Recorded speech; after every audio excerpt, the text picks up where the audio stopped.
Bro, lo pernah lihat truk tangki jalan di tol tapi bagian belakangnya kobongan alias nyala terus? Gak takut meledak emang? Kurang piknik lu, itu sengaja dibakar, biar aspal panas bersuhu 100 derajat di dalamnya nggak membeku jadi jeli raksasa di jalan.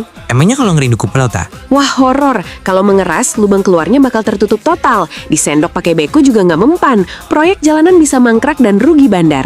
Oh, jadi api di belakang itu fungsinya buat penghangat ya? Bener banget, bukan musibah, tapi kunci keselamatan biar aspalnya tetap lumer pas sampai lokasi. Baru tahu kan trik aspal butuh spa keliling? Buruan like dan subscribe biar gak ketinggalan info unik lainnya. Keren sih, aspal aja dihangatkan. Lah dia nggak ada yang manggil sayang.